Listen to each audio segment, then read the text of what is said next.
Boa noite. Estamos mais uma vez reunidos virtualmente ainda, né? Pois o momento ainda não está propício aos nossos encontros fraternos. E hoje, a convite da União Espírita de Advertência Fraternal, estamos aqui para estudarmos mais uma lição do Evangelho segundo o Espiritismo, na tentativa de aprendermos um pouco mais sobre os problemas que nos afligem, sobre as situações que nos cercam, e para que possamos subir um degrauzinho na escada da evolução e do aperfeiçoamento moral. É muito bom nós estarmos mais uma noite irmanados nessa vontade de juntos aprendermos um pouco mais. O tema proposto pela casa no dia de hoje é a fé e a caridade. Está no Evangelho segundo o Espiritismo, no capítulo 11 e é o item 13. O capítulo 11 do Evangelho segundo o Espiritismo, ele fala para a gente do amar ao próximo como a si mesmo. E muitas vezes a gente conversa, eu tenho essa vontade de conversar com as pessoas, até pessoas que não são espíritas, pessoas de outra religião, e muitas vezes as pessoas falam, nós temos que ainda ouvir sobre o amor ao próximo, nós temos que ainda ouvir sobre a fé, sobre a caridade, sobre a resignação, e eu chego à conclusão, junto com essas pessoas, que sim, que precisamos sim conversar, ouvir, para que a gente possa entender um pouco mais do que nos cerca, um pouco mais de quem nós somos. Então, longe de ser repetitivo, ainda é necessário a gente falar sobre a fé e a caridade. E a doutrina espírita nos dá essa oportunidade da gente poder trazer como um assunto atual para a reflexão interior de cada um de nós. E o que é interessante primeiro a gente frisar? A definição de fé e de caridade. Vamos lá, o que é fé? É a firme opinião de algo, é verdade sem qualquer tipo de prova ou critério de verificação. Absoluta confiança, crença e credibilidade. E o que é a caridade? Ato pelo qual se beneficia o próximo. Aí nós começamos a perguntar. Primeiro, a fé. Sem qualquer tipo de prova ou critério de verificação absoluta. É uma confiança absoluta, uma crença, uma credibilidade que nós damos a algo sem verificar. O Espiritismo fala para a gente da fé racional e da fé cega. A fé racional, a doutrina espírita traz como bandeira da gente compreender, da gente entender, da gente ter fé, mas para que nós possamos ser racionais, não termos aquela fé cega de simplesmente acreditar porque alguém disse que nós deveríamos acreditar. Então, a doutrina espírita, por si só, ela é questionadora.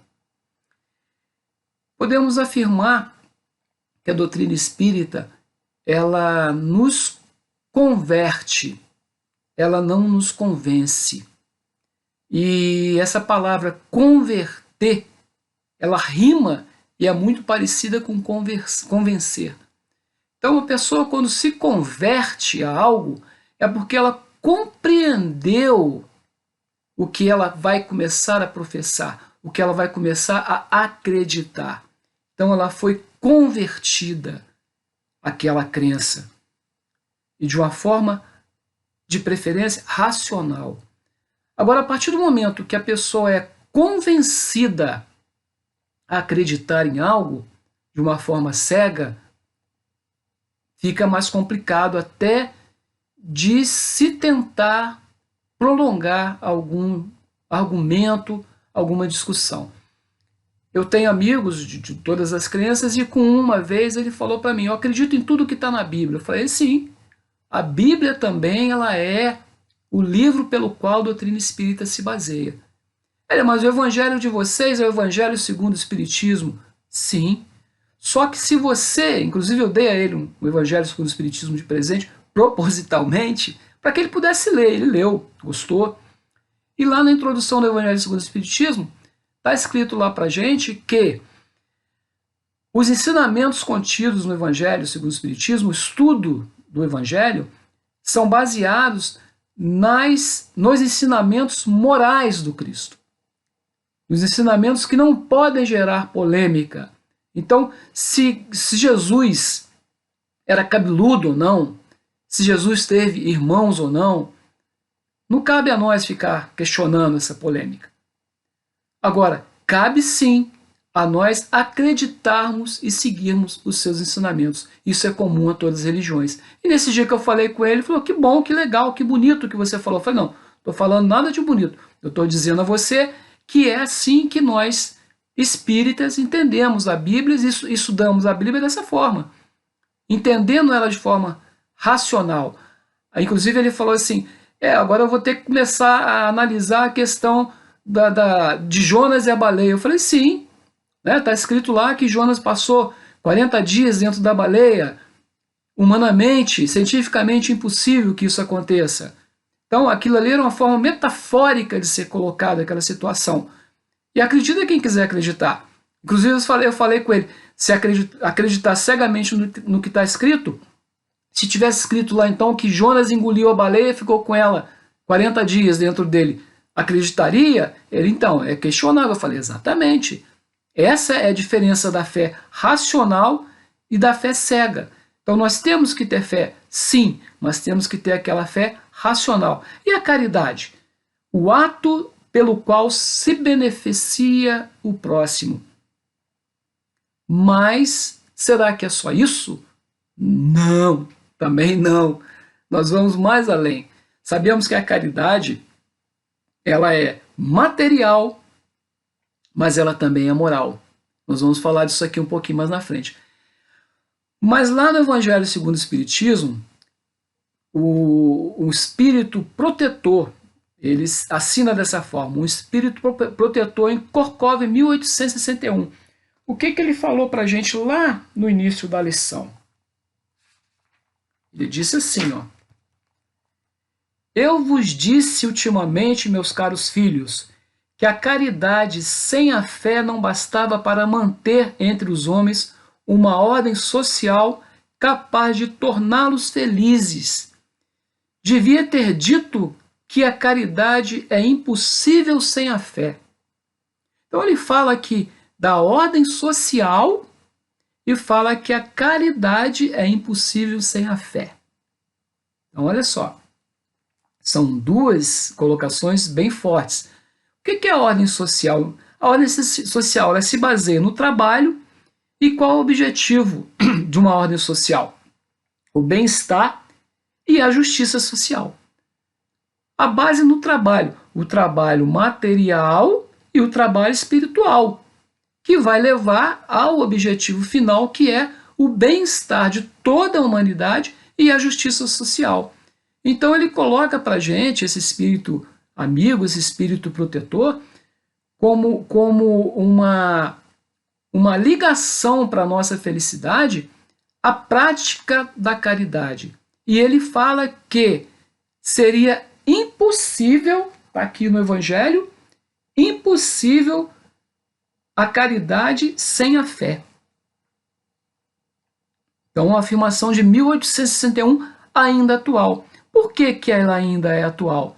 Foi o que a gente estava falando desde o início. Se nós tivermos aquela fé, como é colocado para a gente no texto também, aquela fé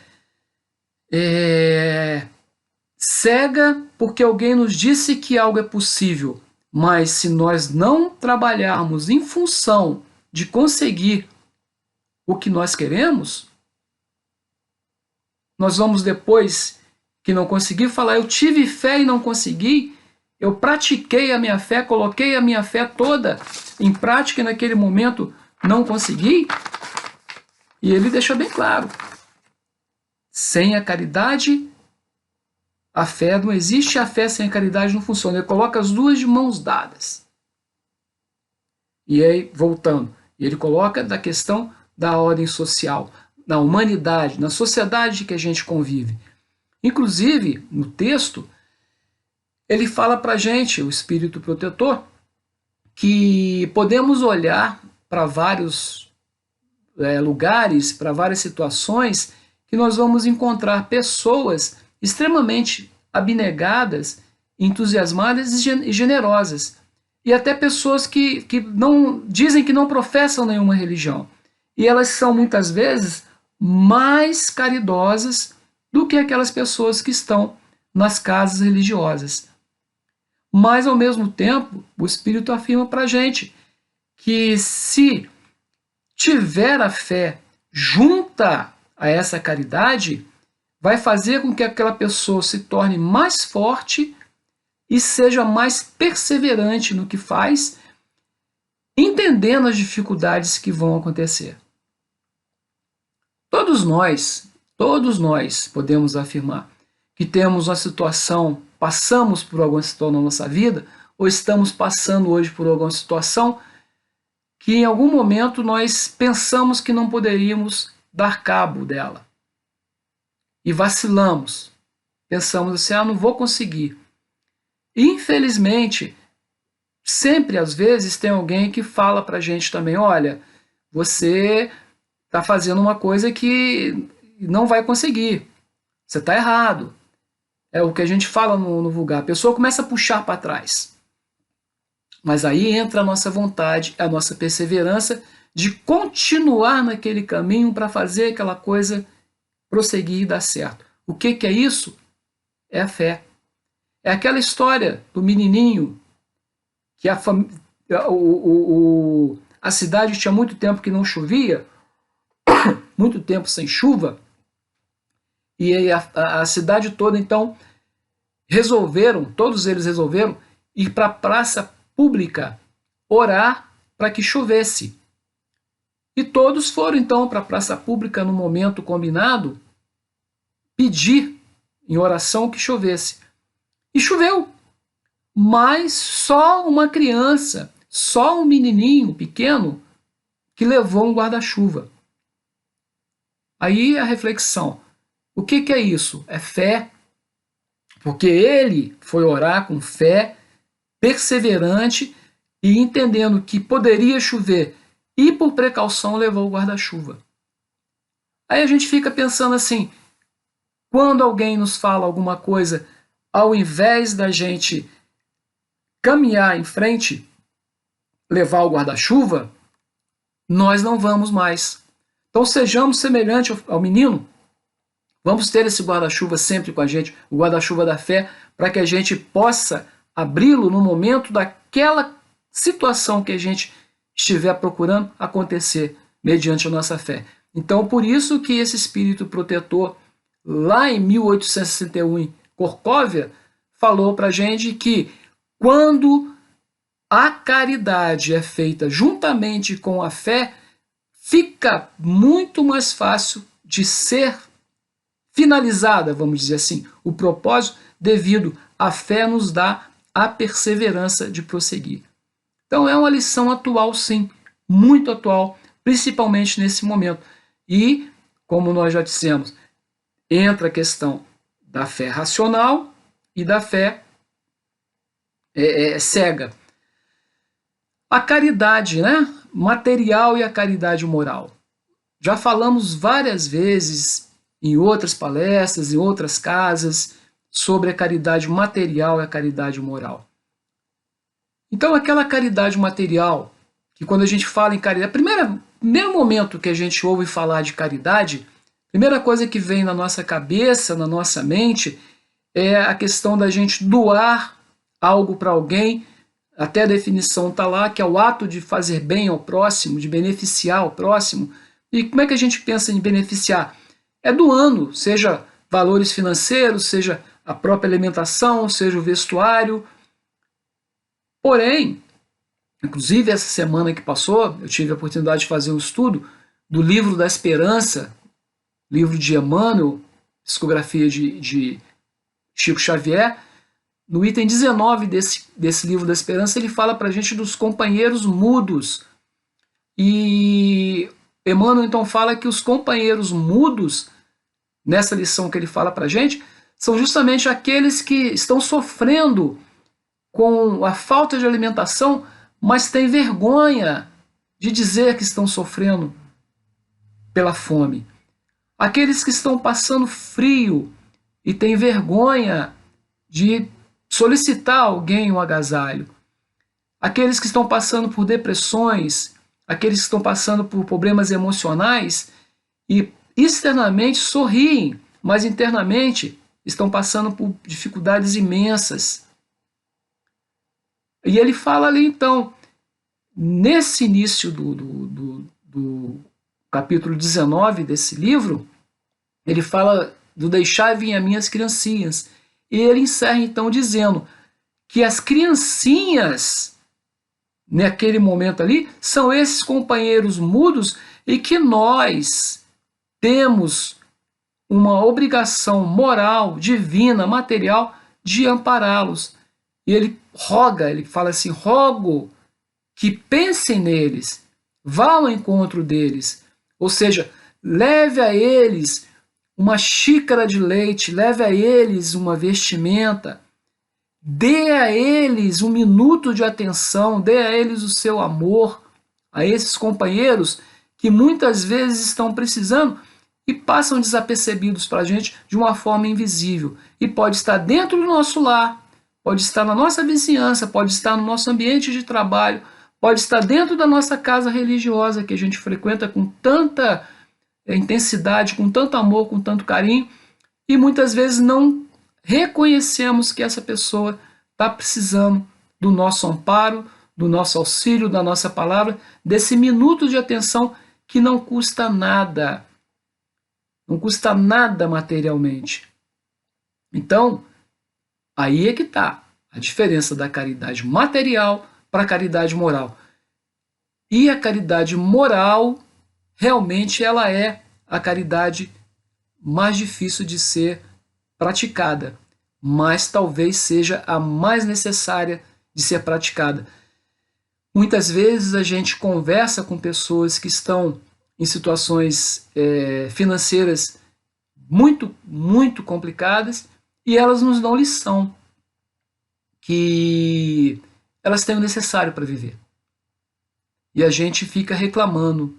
Então uma frase que eu li um dia e tenho para mim, fala assim, se você reclama da louça suja para lavar, não reclame mais, agradeça, porque se você tem a louça suja para lavar é porque você teve comida para comer.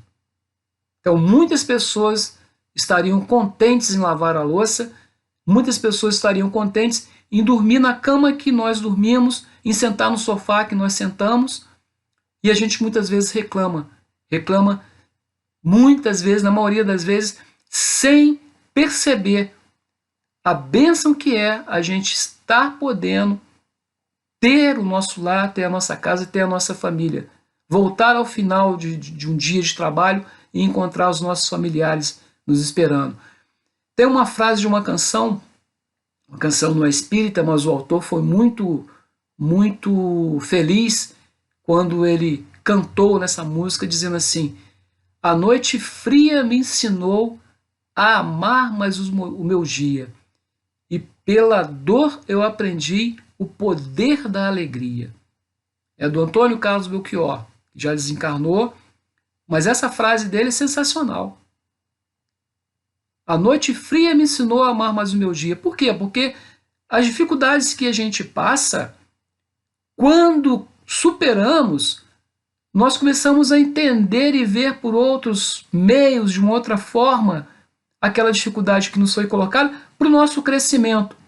Então a gente vai amar mais os momentos bons e esquecer aqueles momentos ruins, ou então, melhor ainda, lembrar deles como aprendizado. E pela dor descobrir o poder da alegria. Então, quando estivermos alegres, vamos lembrar que passamos por alguns momentos dolorosos e que foram necessários para o nosso crescimento. Uma colocação de Kardec uma afirmação de Kardec sobre a fé. Com a fé inabalável, torna-se mais fácil ter coragem para perseverar. Fé inabalável só é aquela que pode encarar de frente a razão em todas as épocas da humanidade. Colocação de Allan Kardec. Fé inabalável é aquela que pode encarar de frente a razão em todas as épocas da humanidade. A nossa fé, vamos fazer um exame de consciência. A nossa fé, hoje, ela está abalada ou ela está firme no nosso propósito? Temos fé, vamos aqui nesse momento pensar no momento atual do planeta. O planeta. Aí você pega o planeta, pega o Brasil, Rio de Janeiro, Volta Redonda. Nossa casa, nós fizemos essa viagem, né? Do global, do universo, chegando, do planeta, chegando até cada um de nós. Como está a nossa fé em relação ao que está acontecendo? Será que existem pessoas que pensam assim, nós não vamos sair dessa situação de pandemia nunca. Esse vírus não vai acabar nunca. Infelizmente, existem pessoas pensando dessa forma. Porém, aí é que entra o alerta e a reflexão. A partir do momento que nós temos a fé em Deus, e sabemos os desígnios dele, confiamos nos desígnios dele, temos que entender esse momento como necessário para o nosso aprendizado. Temos que entender esse momento como sendo a noite fria, que veio mudar toda a nossa forma de encarar a existência, o mundo e as situações. É hora da gente aprender, é hora da gente refletir, da gente entender e analisar o quão pequenininho nós somos perante os desígnios de Deus. Pessoas questionam, mas foi Deus que permitiu? Sim, está lá na Bíblia que nenhuma folha caia sem que ele queira. Então, se existe esse momento, é um momento de aprendizado e de mostrar que é necessário que existam pessoas preparadas para estudar e nos fornecer a cura. Está aí, vindo para a gente, os estudos dos médicos, dos cientistas, trazendo para a gente a imunização por meio das vacinações, por meio das vacinas, que são muitas. Graças a Deus que tem pessoas capacitadas para, nesse momento, estar trabalhando em função da cura física, orgânica, de nós que estamos aqui encarnados. E essa pandemia veio mesmo para revelar o nosso caráter, para nos ensinar. Então é o momento da gente aprender. E voltamos a frisar. Vamos sair disso aí melhorados. Temos que sair desse momento transformados e melhorados. Temos que sair pensando que foi muito doloroso, mas ficarmos alegres porque vivemos esse momento histórico e vencemos esse momento histórico pensando que aqueles que vieram a desencarnar, foi necessário que eles desencarnassem. É doloroso a gente pensar dessa forma, mas chegou nesse momento deles e era talvez, vamos dizer assim, um desígnio divino. Cumpriu-se a missão, cumpriu-se a tarefa dele. Doloroso, mas infelizmente foi dessa forma. E nós que estamos aqui, vamos continuar nos cuidando, vamos continuar fazendo o necessário e orientando as pessoas, como Emmanuel colocou lá no capítulo 19 do livro da Esperança, as pessoas que necessitam, ele coloca assim, da medicina, mas que voluntariamente não querem procurá-la. Então, se nós temos um pouquinho mais de esclarecimento, Vamos tentar convencer essas pessoas, olha a palavrinha de novo, convencer e converter essa pessoa para ela se cuidar e tomar as medidas necessárias, as precauções necessárias para se manter viva nesse momento. É o mínimo que podemos fazer com fé, e isso é caridade. Falei disso tudo para quê? Para chegar na palavra caridade, porque cuidar de si é caridade. Amar ao próximo como a si mesmo. Então, aquilo que a gente faz para a gente, temos que querer para o próximo. Então, se a gente sabe que nós temos necessidade de nos cuidarmos, nós temos obrigação de passar para o próximo que ele possa se cuidar também. Uma questão do Livro dos Espíritos, que sempre quando nós falamos de caridade, vem à tona, é a questão 886, onde Allan Kardec pergunta para os espíritos qual é o verdadeiro sentido da caridade, como entendia a caridade, como Jesus entendia a caridade. A pergunta correta é essa: qual o verdadeiro sentido da palavra caridade, como entendia Jesus? Questão 886. O que Jesus diz para a gente? Aí entra aquela fácil da gente decorar. Em qualquer momento da nossa vida, essa questão 886, ela pode estar presente a partir do momento que a gente acione o BIP. Olha só que interessante. Aí volta, né? Vamos lá de novo falar do BIP. O BIP, se tiver alguém que não conheça, né? Quando me falaram isso a primeira vez, sobre o BIP, eu falei, como assim? O BIP para mim era aquele aparelhinho que os médicos tinham, que as pessoas ligavam lá para o médico e acionavam o número e ele ligava de volta para o paciente.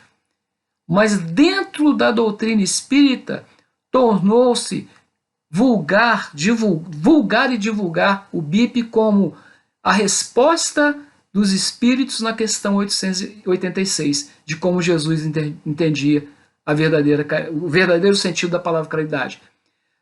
B do BIP, benevolência para com todos. O I do BIP, indulgência para com o próximo. E o P do BIP, perdão das ofensas. Então, benevolência para com todos, indulgência para com o próximo e perdão das ofensas. É o BIP, é a questão 886 do Livro dos Espíritos, como Jesus entendia a verdadeira caridade. Então, em qualquer momento da nossa vida, vamos acionar o BIP. Vamos pensar dessa forma. Agora, como que eu vou ser benevolente? E ele fala, benevolente para com todos, ou seja, é fazer o bem para qualquer pessoa, independente da crença, independente da posição social, independente do pensamento político, independente da forma que está vivendo, independente da forma que pensa, é fazer o bem para todos. Indulgência para com o próximo é entender que o próximo também é imperfeito e que nós também somos imperfeitos. E precisamos que o próximo nos entenda. Dessa forma, vamos entender o próximo. O exemplo que eu sempre falo, vou repetir aqui. A pessoa chega na nossa porta, bate palma ou bate na porta e pede um prato de comida. E naquele dia você só tem lá na sua casa arroz, feijão e um ovo. E você fala para a pessoa, olha, eu só tenho o arroz, feijão e um ovo. E dá lá aquele prato para a pessoa. E a pessoa vai e pede para a gente assim, você poderia me arrumar um copo d'água? Um copo com água? Perfeitamente. A gente vai lá, pega o copo d'água para levar para a pessoa. Quando volta lá, aquele prato de comida está virado na varanda. A pessoa virou aquele prato de comida e saiu. Ela viu seu carro na garagem, viu sua casa arrumadinha e vai pensar assim, poxa, aquela pessoa, com tudo arrumado, só tem arroz, feijão e ovo para me dar? Então ela fez aquilo ali, ela virou aquele prato de comida. Aí nós, como somos indulgentes, nós entendemos a imperfeição dela, humildemente, pacientemente a gente vai lá, pega uma vassoura, uma pazinha e vai juntar aquilo ali e orando por aquele irmão. Vai com Deus, meu irmão. Você ainda vai entender. Não é assim que nós imaginamos, não é assim que nós fazemos. Infelizmente, é um exemplo que mostra o quanto nós ainda não somos indulgentes para com o próximo. O quanto precisamos ainda aprender um pouco mais das circunstâncias da rotina do dia a dia que nos cerca. No dia que entendermos que o próximo ainda não está na mesma situação que nós poderíamos estar, porque nós também não estamos, nós vamos ser indulgentes. E o perdão das ofensas. É fácil perdoar?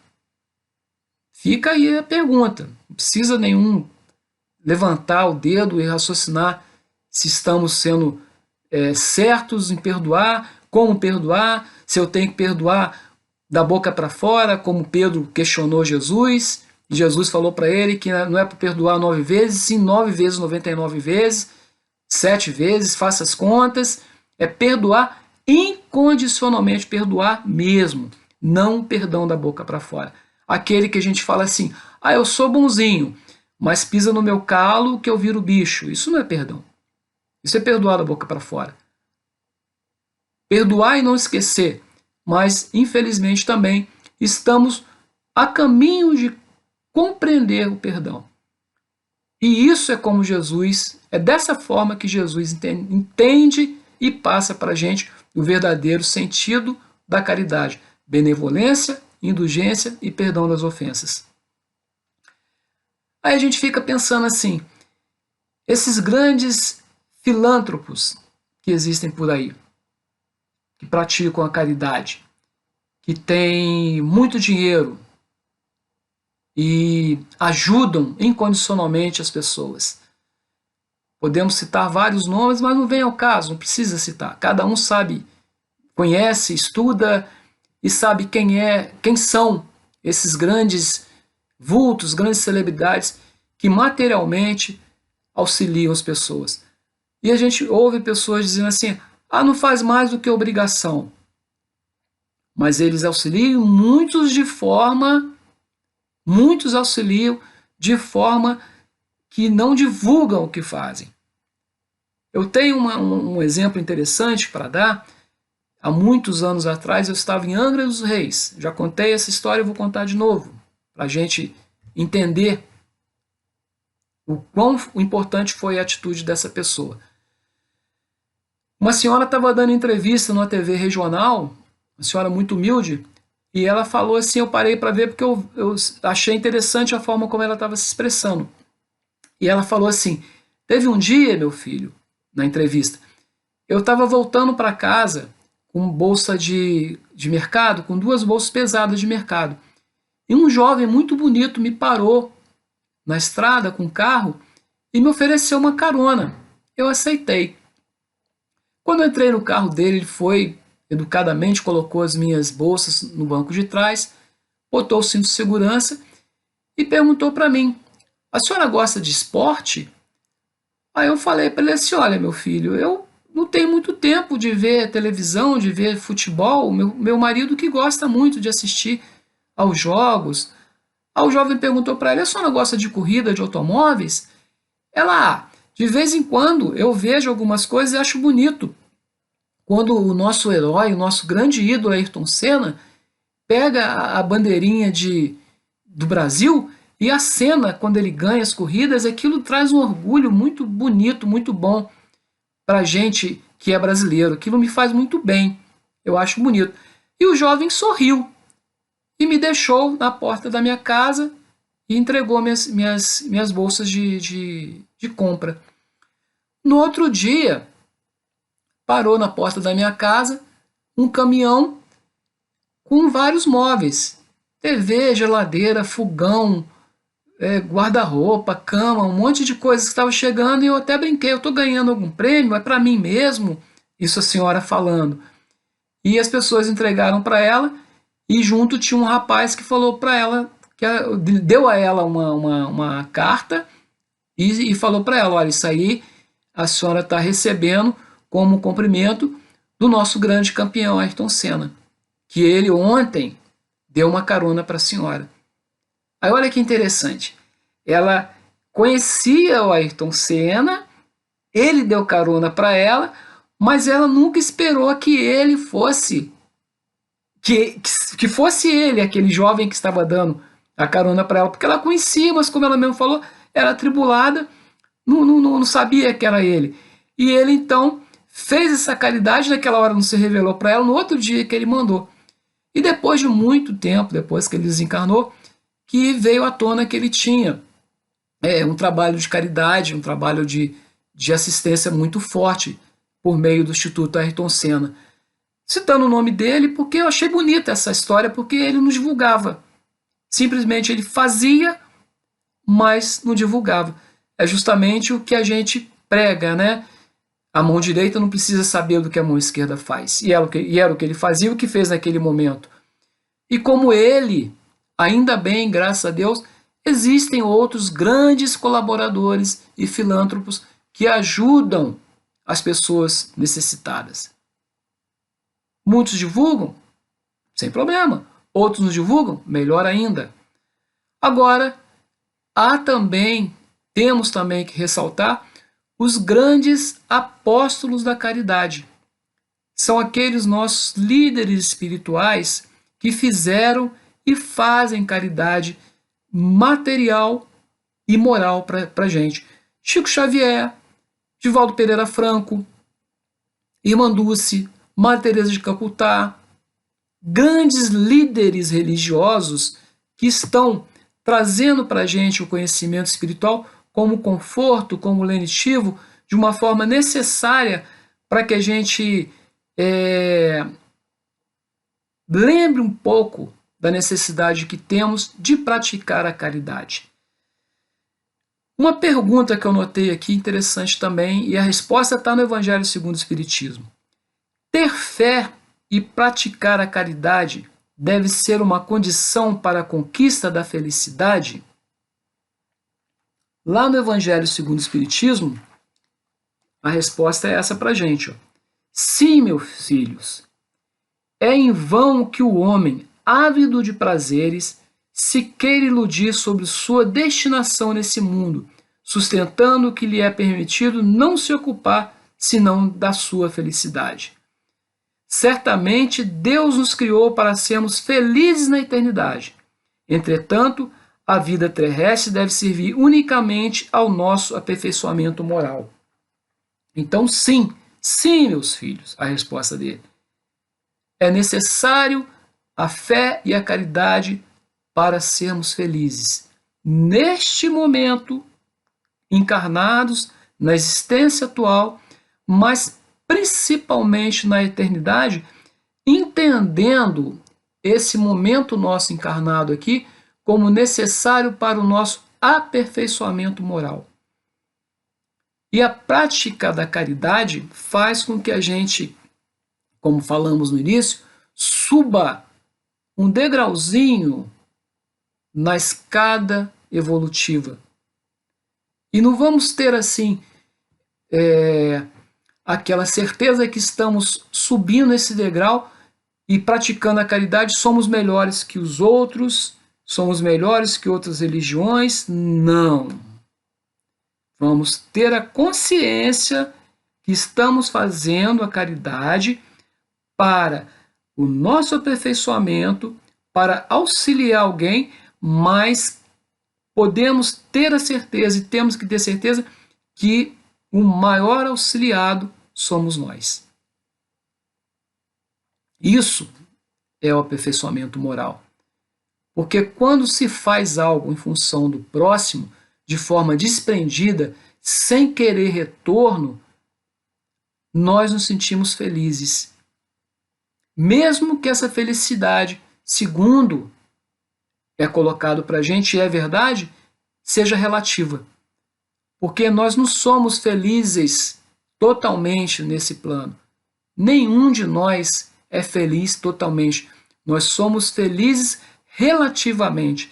E então entender essa felicidade relativa também é um passo para esse aprimoramento e aperfeiçoamento moral, que vai, ao final de tudo, no conjunto, nos deixar com aquela paz que tanto buscamos. O que buscamos? A paz e o equilíbrio espiritual. Basta ver aí nos finais de ano, quando a gente pergunta para a pessoa, o que é que você quer para o próximo ano? Paz, equilíbrio. A maioria das pessoas pede. Então, para a vida material, o que é necessário? A condição de ter aquilo que precisamos. A posse do necessário. Então, o que é necessário para a gente? Faça seu exame de consciência e veja o que estamos necessitando materialmente. Então, essa seria o equilíbrio e a busca pela sua vida material. E para a vida moral, a fé no futuro e a consciência pura que as coisas podem acontecer da melhor forma para nós. Então, a fé no futuro, porque, como a gente sempre fala, tudo passa. Já passamos por situações muito difíceis, mas hoje estamos em situações diferentes. Se estamos passando hoje por alguma situação complicada, temos que ter certeza que vai passar também. E um dia vamos dar risada dessas situações que nós estamos vivenciando. Isso é ter fé no futuro. Isso é ter a consciência tranquila que se está fazendo a coisa certa. Então, fazer a coisa certa é a condição melhor para que a gente possa ter uma vida moral equilibrada. Isso vai nos trazer paz. A consciência é o que a gente fala de consciência tranquila. Aí voltamos à questão da fé. O que Jesus falou para a gente? Se a nossa fé fosse semelhante a um grão de mostarda, nós iríamos remover montanhas. Então ele falava isso de forma metafórica, mas ao mesmo tempo para que a gente remover montanhas de forma metafórica. Ele não queria dizer que nós iríamos remover as montanhas materiais, montanhas que a gente vê, né, os morros, não. As montanhas seriam os problemas e situações. E ele fala que se a nossa fé fosse semelhante ao grão de mostarda, o grão de mostarda é do tamanho da cabeça de um alfinete. Então, se a nossa fé fosse semelhante, pequenininha, nós seríamos capazes de ultrapassar as dificuldades, de remover as montanhas de forma mais fácil. Mas ele falou isso porque sabia que a nossa fé é vacilante. Aí o outro exemplo que a gente dá é daquele equilibrista circense, muito famoso, e ele um dia estava no circo e ele foi a plateia toda assistindo e ele falou assim: vocês acreditam que eu atravesse a corda bamba com os olhos vendados? Aí todo mundo, né? Sim, acreditamos. Então ele foi, atravessou e voltou com os olhos vendados. Aí ele falou assim: vocês acreditam que eu seria capaz de atravessar essa corda bamba segurando uma vara e voltar de olhos vendados? Aí a quantidade de pessoas que estavam presentes no circo já diminuiu ao falar sim. Mas mesmo assim ele foi, atravessou a corda bamba e voltou com a vara de olhos vendados. Aí ele foi mais além. Pegou um carrinho de mão e falou assim: vocês acreditam que eu seria capaz de atravessar essa corda bamba segurando um carrinho de mão e voltar com ele de olhos vendados? Só uma pessoa falou assim: sim, eu acredito. Aí ele falou: então venha cá e suba no carrinho. Aí a pessoa falou: não, não subo não. Aí que está a nossa fé. Nós acreditamos, mas até o momento que somos testados. Então é nessa hora que nós vamos ver o quanto estamos sendo perseverantes, o quanto a nossa fé é semelhante ao grão de mostarda, o quanto a nossa fé é racional, quanto a nossa fé pode estar sendo cega e quando realmente nós estamos acreditando que as coisas podem acontecer na nossa vida de forma a mudar e a nos transformar. E porque não tem como a gente não falar, na verdade, Paulo de Tarso em sua carta aos Coríntios. Ele colocou para a gente: ainda que eu falasse a língua dos homens, ainda que eu falasse a língua dos anjos, sem a caridade eu seria como o metal que soa ou como o sino que tine. Está lá na primeira carta de Paulo aos Coríntios.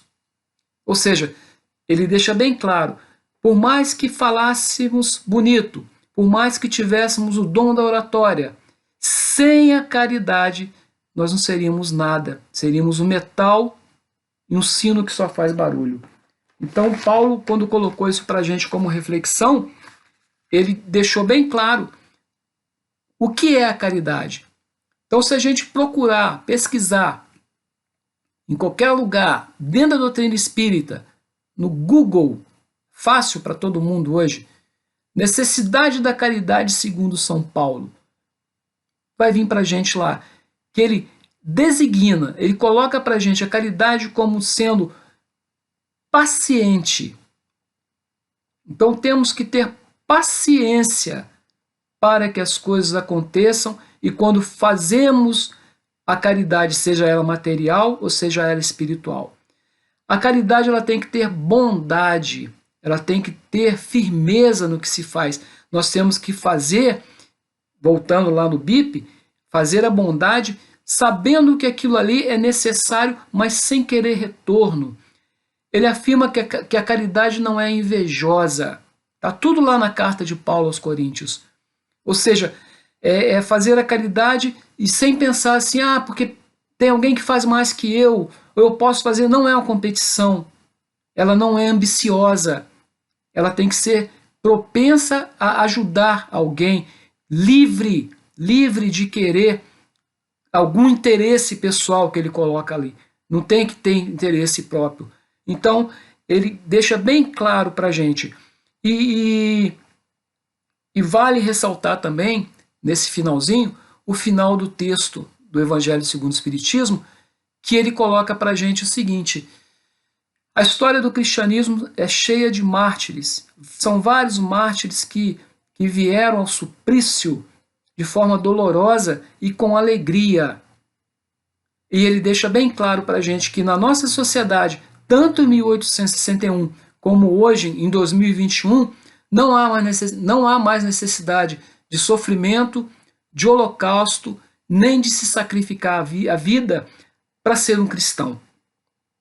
Simplesmente a vontade aberta e livre, consciente de querer fazer a coisa certa, com fé, a coisa certa, dentro da nossa consciência tranquila, de estar praticando algo em função de um bem maior, algo em função do próximo, amando o próximo como a nós mesmos, nós vamos estar praticando o verdadeiro cristianismo. E ele deixa bem claro isso. Não é necessário mais sacrificar a vida, entregando ela à morte, como muitos dos mártires do cristianismo deixaram historicamente para a gente, inclusive Paulo de Tarso. Podemos ser, sim, exemplos vivos, hoje, apóstolos redivivos do Cristo, trazendo essa mensagem individual nossa, mas que alcance a todos aqueles corações que necessitam dessa caridade, para que a gente possa, com fé em Deus, sairmos fortes, rejuvenescidos e prontos para mais vitórias em função desse longo caminho evolutivo pelo qual nós estamos procurando todos os dias. Então nós agradecemos mais uma vez a oportunidade que a União Espírita de Advertência Fraternal nos dá de podermos estar irmanados, entrando nos lares das pessoas de uma forma virtual, para que possa chegar até cada um de nós o consolo necessário para entendermos um pouco mais do ser humano que somos hoje, procurando a nossa melhoria contínua. Que Deus possa nos auxiliar e Jesus possa estar sempre guiando nossos passos.